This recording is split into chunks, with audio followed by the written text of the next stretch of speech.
लंबे हो जाओ। मुर्दाबाद मुर्दाबाद। कलेक्टर होश में आओ, कलेक्टर होश में आओ, ये मनमानी नहीं चलेगी। अभी आग लगा दो, आग लगा दो, ये गद्दारी नहीं चलेगी। आगे और लड़ाई है, आगे और लड़ाई है। लंबे हो जाओ। चलो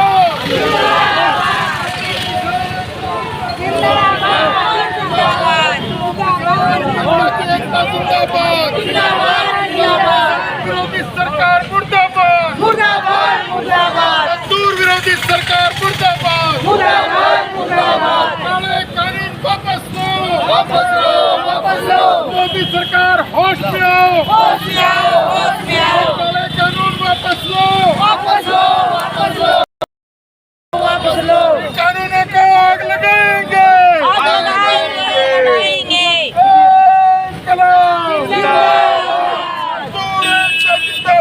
जिंदाबाद, जिंदाबाद जिंदाबाद, किसान एकता जिंदाबाद, जिंदाबाद जिंदाबाद, मजदूर किसान छात्र नौजवान महिलाओं की एकता जिंदाबाद, जिंदाबाद जिंदाबाद, इनकलाब जिंदाबाद, जिंदाबाद जिंदाबाद। आवाज दो, मोदी सरकार मुर्दाबाद, मुर्दाबाद मोदी सरकार मुर्दाबाद, मुर्दाबाद मुर्दाबाद, मजदूर विरोधी सरकार मुर्दाबाद, मुर्दाबाद मुर्दाबाद, किसान विरोधी सरकार मुर्दाबाद, विरोधी सरकार मुर्दाबाद, मुर्दाबाद मुर्दाबाद। काले कानूनों को आग लगाओ, आग लगाओ, आग लगाओ, कानूनों को आग लगाओ। आग लगाओ, आग लगाओ। होश में आओ, होश में आओ।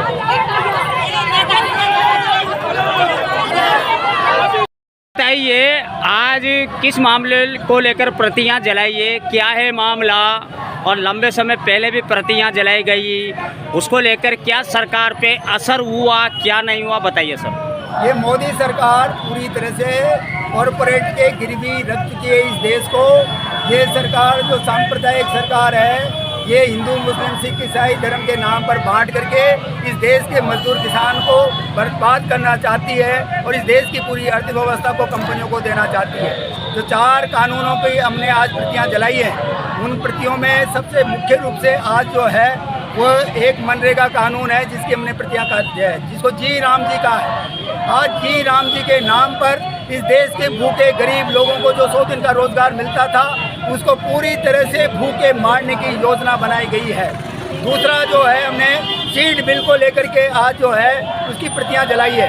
इसमें हमारी कॉरपोरेट कंपनियों को जो 3 काले कानून पहले जो है लाए गए थे, जिसके खिलाफ किसानों ने 750 किसानों ने शहीद होकर के मोदी सरकार को झुकाने का काम किया था, वो दोबारा वही दूसरे रूप में वो कानून वापस सीड बिल के नाम पर लाया गया है।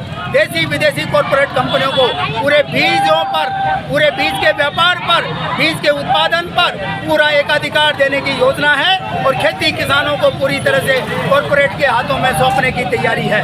एक हमारा बिजली का जो निजीकरण है उसका, और एक 4 लेबर कोड जो बनाए गए हैं। इस तरह से 4 काले कानून जो नए रूप में आज हमारे देश में आए हैं, उसके खिलाफ पूरे देश का किसान और मजदूर आज पूरा प्रतिरोध दिवस मना रहा है और चेतावनी के साथ कर रहा है।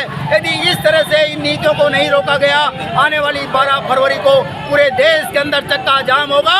किसान मजदूर मिलकर के देशव्यापी बड़ा आंदोलन तक करने की तैयारी कर रहे हैं। लेकिन सरकार कह रही है कि SIR के बाद हम एक और कानून ला रहे हैं जो खाद्य सुरक्षा को लेकर है। इसकी भी त्रुटि है जो है, इसमें भी कई सारे ऐसे नाम हैं जिससे कहीं ना कहीं गरीबों के नाम कट सकते हैं, जबकि लोग यहाँ पर लाइन लगाते हैं कि 5 किलो गेहूँ मिले। आखिर क्या कारण है? क्या सरकार सिर्फ लोगों को दस्तावेज में उलझाए रखेगी या कोई काम भी करेगी? नहीं, देखिए, ये सरकार जो है ये समझने की ज़रूरत है, ये जो मोदी सरकार है ये 30वें टर्म पर जो आई है, इसके ये हौसले जो कॉरपोरेट समर्थक जो नीतियाँ ला रहे थे, उससे इसके हौसले तीसरी बार आने से इसके हौसले और ज़्यादा बुलंद हुए हैं। इसलिए ये जो है एक तरफ इस देश की जनतंत्र को ख़त्म करके SIR के नाम पर वोटर्स को काट करके नए अपने नाम जोड़ करके चुनाव आयोग की धांधली करके ये सरकार जो है आने वाले समय में पुख्ता व्यवस्था करके विकसित भारत के नाम पर 47 तक ये कॉरपोरेट कम्युनल गठजोड़ की सरकार को बनाए रखना चाहते हैं। और ये सरकार ने कह दिया है किसी भी प्रकार का आने वाले समय में सुधार के नाम पर जिस तरह से नीतियां बनाई जा रही है वो सुधार का जो रथ का पहिया है वो रुकने वाला नहीं है। सुधार का मतलब लोगों को रोटी देना नहीं है, सुधार का मतलब लोगों को अनाज खिलाना नहीं है, सुधार का मतलब रोजगार देना नहीं है, सुधार का मतलब शिक्षा और जो है देना नहीं है। सुधार का मतलब है कि इस देश की अर्थव्यवस्था को कैसे कॉरपोरेट देशी और विदेशी कॉरपोरेट के हाथों में इस पूरी अर्थव्यवस्था को सौंपा जा सके, इसकी पूरी तैयारी चल रही है। इसलिए ये किसी भी तरह की जनता की आवाज़ को सुनना पसंद नहीं करते हैं और आने वाले समय में इसीलिए जनता ने फैसला किया है एकमात्र रास्ता हमारे पास एकता और संघर्ष, इसके अलावा कोई दूसरा रास्ता नहीं। देखा जाए से मेरा एक और सवाल है कि कोटा में पहले जेके फैक्ट्री थी, आईएल फैक्ट्री थी, गोपाल मिल था, ओरिएंटल पावर केबल्स थे।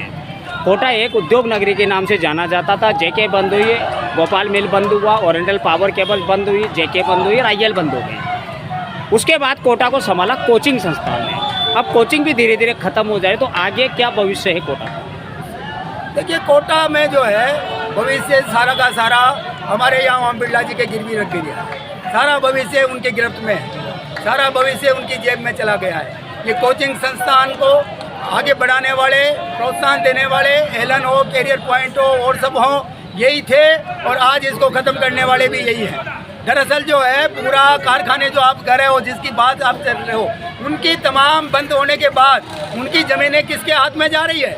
चाहे गोपाल मिल ले लो, चाहे आप जो है ओपीसी ले लो, चाहे मल्टीमेटल ले लो, चाहे आपका जो है प्रीमियर पेपर ले लो, आपकी केसरायपट्टन की शुगर मिल ले लो, और अब देख के आखिरी जगह बची है जो 750 बीघा ज़मीन को ये अपने कब्जे में करना चाहती है। इसलिए कोटा का भविष्य जो है वो सुरक्षित है केवल बिरला जी के हाथों में। और बिरला जी चाहते हैं कि वो कोई भी उनकी विरोधी जो ताकतें चाहे किसी भी रूप में हो, राजनीतिक रूप में हो, सामाजिक रूप में हो, धार्मिक रूप में हो, और चाहे मजदूर संगठन, किसान संगठनों के रूप में, बिरला जी किसी भी तरह की प्रगतिशील ताकतों को यहाँ बर्दाश्त करने वाले नहीं हैं। इसलिए उनकी पूरी नीयत हमेशा ये रही है कि किस तरह से कोटा को अपने गिरफ्त में रखें। और अब नया एक इंडस्ट्री का नाम, एक सिगुफा छोड़ा गया है, वो है पर्यटन उद्योग, जिसको एयरपोर्ट से जोड़ा गया है। और ये बड़े बड़े जो बिरला जी के लोग हैं, जिसके आगे बिरला जी हैं और पीछे जो है उनकी बहुत सारी कंपनियां हैं, वो आज इस जंगल पर कब्जा करना चाहती हैं जो अरावली की पहाड़ियां हैं। उन पहाड़ियों पर कब्जा करके पर्यटन के नाम पर आज दोबारा नया एक रास्ता, कारखाने बंद, रोजगार बंद, अब जंगल बचा है, उस जंगल को अरावली के नाम पर दोबारा वो पर्यटन के नाम पर कमाने का ठेका बिरला जी ने दोबारा ले लिया है। मुझे लगता है कि ये भविष्य अंधकार में है। केवल कोटा की जनता निश्चित तौर पर एक बार फिर यदि वो अपने एकजुट संघर्ष के बल पर यदि कोटा को बचा सके तो एकमात्र रास्ता संघर्ष का है, एकमात्र रास्ता कोटा की जनता को बचाने का रास्ता उसके खुद के हाथ में है, बिरला जी के हाथ में। तो केवल कोटा अंधकार में जाने वाला है, ये चेतावनी हम आज निश्चित तौर पर देना चाहते हैं। लेकिन वो तो ये सरकार कह रही है कि कोटा में एयरपोर्ट आएगा तो रोजगार की सुविधाएं बढ़ेगी, रोजगार मिलेगा, लोगों एक डेवलपमेंट होगा, एक डिजिटल इंडिया बनेगा। कोटा भी एक डिजिटल श्रेणी में आ गया, कोटा एक स्मार्ट सिटी के रूप में जाना जा रहा है। इसको लेकर क्या कहें? देखिए आप देखिए कि जहाँ जिस जगह पर जो है रोजगार ना हो, जिस जगह पर कारखाने नहीं हो, रोजगार खुलेगा, रोजगार का अवसर कहाँ पर पैदा होगा? डिजिटल और जो है स्मार्ट सिटी जो है वो कैसे पैदा होगी? वो जब कारखाने बंद हो रहे हैं, जब कोचिंग संस्थान बंद हो रहे हैं, नई इंडस्ट्रीज आ नहीं रही है, डिजिटल कारखाने आ नहीं रहे हैं, इलेक्ट्रॉनिक कारखाने आ नहीं रहे हैं, आपके कंप्यूटराइजेशन का आ रहा नहीं रहा। जेके वाले लोग जो है जो शहर के बीचों बीच हैं, उनका प्रस्ताव है कि आप जो है यदि यहाँ इलेक्ट्रॉनिक्स का जो पर्यावरण के साथ में अनुकूल हो इस तरह का कारखाना इस जमीन पर लाइए, कौन रोक रहा है इनको? लेकिन इनका ध्यान उस पर नहीं है, इनका ध्यान तो केवल जमीनों पर कब्जा करके। और एयरपोर्ट से कैसे रोजगार मिलेगा? एयरपोर्ट का मैंने तो आज दिन तक कोई काखा केडीए ने या किसी भी सरकार ने, राज्य सरकार ने, कलेक्टर ने, किसी ने भी ये काखा पेश नहीं किया है कि एयरपोर्ट बनने से रोजगार कैसे मिलेगा। आज एयरपोर्ट को केवल पर्यटन से जोड़ रहे हैं।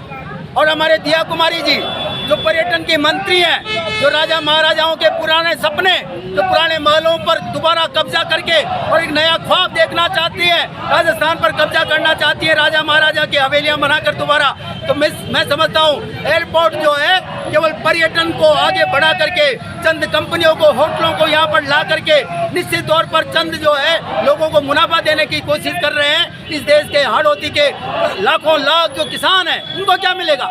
इस देश के हाड़ौती के लाखों लाख जो मजदूर हैं, जो चौराहे की सड़कों पर खड़े होकर के अपना खाल बेचने का काम करते हैं, अपना खून बेचने का काम करते हैं, उसको एयरपोर्ट से क्या मिलने वाला है? इस एयरपोर्ट से हमारे किसान जो अपनी ज़मीनें खो रहे हैं और अपनी ज़मीनों से खो करके शहरों में आ रहे हैं, उनको क्या मिलेगा?